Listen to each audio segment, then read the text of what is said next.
ఆదిలాబాద్ జిల్లా కేంద్రంలో జూనియర్ డాక్టర్లు నిరసన కార్యక్రమం చేపట్టారు. ప్రజల ప్రాణాలను కాపాడే వైద్యులకే రక్షణ లేకుండా పోయిందని రిమ్స్ జూనియర్ డాక్టర్ల సంఘం అధ్యక్షుడు సందీప్ చారి ఆరోపించారు. కోల్కతాలో జూనియర్ డాక్టర్పై జరిగిన అత్యాచార ఘటనను ఖండిస్తూ రిమ్స్ జూనియర్ డాక్టర్లు ఓపీ సేవలను బహిష్కరించారు. ఈ సందర్భంగా మెడికల్ కాలేజ్ వద్ద నిరసన చేశారు.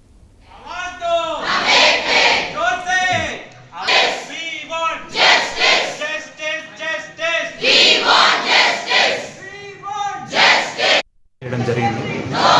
ఆమె ఒంటి మీద ఉన్న గాయాలు మనం చూసినట్టయితే కంట్లో నుంచి రక్తం, ఒంట్లో నుంచి రక్తం, ప్రైవేట్ పార్ట్స్ నుంచి రక్తం, బాడీ మీద ఎన్నెన్నో కన్ఫ్యూజన్స్, ఆమె డ్రెస్ అంతా చిరిగిపోవడం, ఇవన్నీ చూస్తే how much physical abuse she has faced అనేది మనకు క్లియర్ కట్గా అర్థమవుతుంది.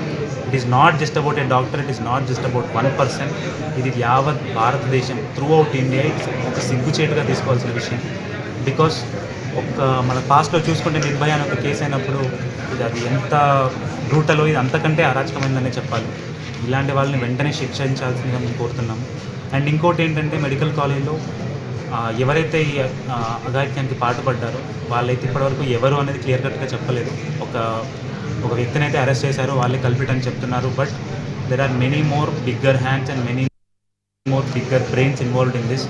అందుకనే అక్కడ జరిగిన ఎవిడెన్సెస్ అన్నింటినీ కూడా క్లియర్ చేయడానికి ట్రై చేస్తున్నారు. ఆమె బాడీని కూడా వితిన్ 1 డేలోనే క్రిమేట్ చేయడం జరిగింది. అండ్ ఆమె రేప్ చేయబడిన సెమినార్ హాల్ని డెమాలిష్ చేసి కొత్తగా రీకన్స్టిట్యూట్ చేస్తున్నామని వెస్ట్ బెంగాల్ మెడికల్ కాలేజ్ వాళ్ళు చెప్తున్నారు. సో ఇవన్నీ ఎన్ని రోజులు లేని ఈ ఘటన జరిగినప్పుడు మాత్రమే ఎందుకు జరుగుతుంది? So something is fishy and some bigger brains are involve. So వీటికి మేము అగేన్స్ట్గా అన్ని మెడికల్ కాలేజ్ స్టూడెంట్స్, అన్ని మెడికల్ కాలేజ్ సంస్థలు కూడా ఈరోజు త్రూ అవుట్ ఇండియా ప్రొటెస్ట్ అనేది